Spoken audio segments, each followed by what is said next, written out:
Welcome, everyone, to The Explainer. Today we are unpacking a truly fascinating July 19th message from Pastor Yu Ziqiang. It's this incredible message that masterfully bridges the gap between classical, ancient theology and the highly practical, everyday use of artificial intelligence.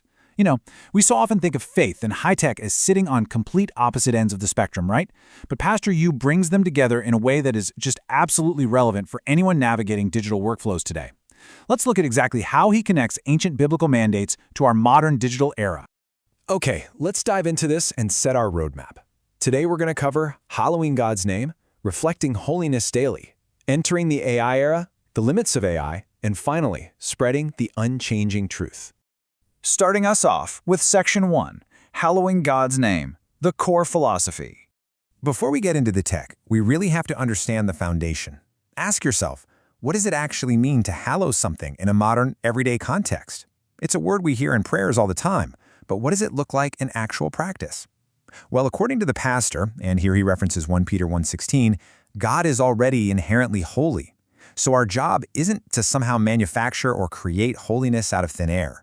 Instead, hallowing is the act of recognizing that holiness and returning it right back to Him.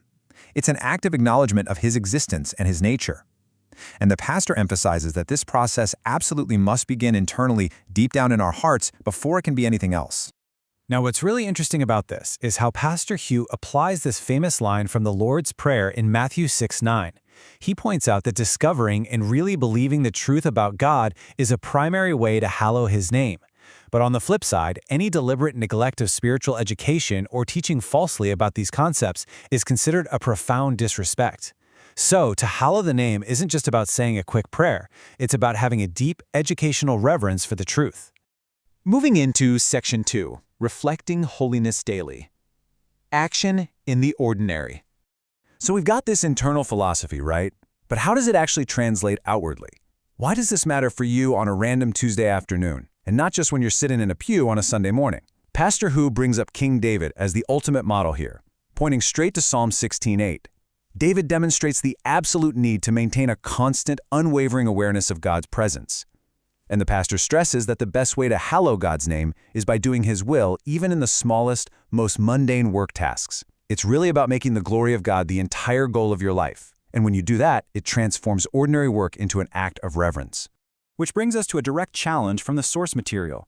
Pastor Hugh reminds his listeners that they were created in His name, meaning they literally bear the identity of Christ. So the question is, when do you forget this identity in your daily life? Referencing Matthew 5:16, he calls believers to let their light shine in their everyday actions so that others may glorify God. It's a powerful call to ensure that nothing we do brings dishonor to that identity.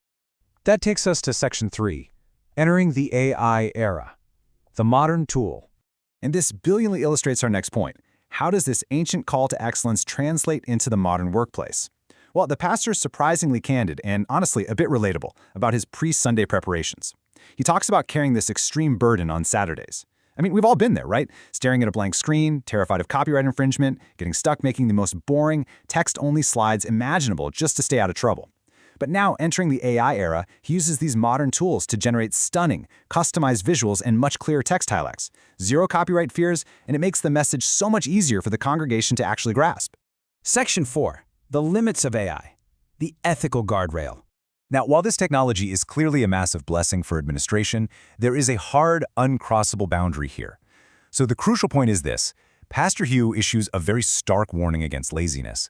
Yes, an AI could easily generate a highly polished sermon from just a few text prompts, but he calls this relying on an AI God. An algorithm only integrates data. It completely lacks the personal, Holy Spirit-driven inspiration that a pastor is supposed to receive. A church leader literally cannot outsource their core spiritual mandate to a machine. To maintain this ethical boundary, Beipu Church uses a very strict workflow. The pastor makes it crystal clear, since 1991, his sermons have come directly from his own personal inspiration and study. So, even in the AI era, step 1 remains completely identical. He writes the entire sermon himself. It is only in step 2 that AI is introduced, and it is utilized strictly as a formatting assistant. Think enhancing the fonts, the layout, and the overall visual presentation. The theology? That remains entirely human. Finally, Section 5, Spreading the Unchanging Truth, a new strategy. Let's move to and see how this builds a completely new strategy.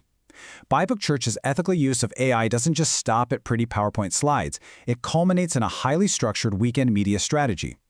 Walk with me through this chronological workflow for a second. Before 10 a.m. on Saturday, the church releases a 6-minute AI-generated trailer or summary just to prep the congregation. Then, on Sunday, you have the main event, the live, fully human-led 50-minute sermon. After Sunday, they release the full video with subtitles, but they also use AI to generate an 8-minute summary video. This brilliantly accommodates modern shorter attention spans, allowing folks who maybe can't sit through a full hour to still totally engage with the core message. To summarize the core takeaways from Pastor Hugh's message, the ultimate goal is to spread the truth without deviation.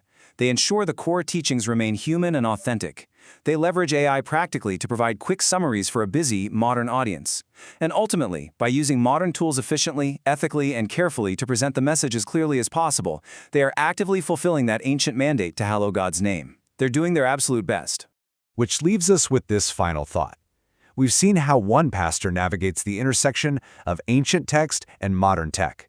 But look at your own workflows, look at your own beliefs, and your own daily routines. In an era where artificial intelligence can automate almost anything, how will you ensure your faith, your core values, and your true identity remain authentically human? It's something we all need to deeply ponder. Thank you so much for joining me for this explainer, and I'll catch you next time.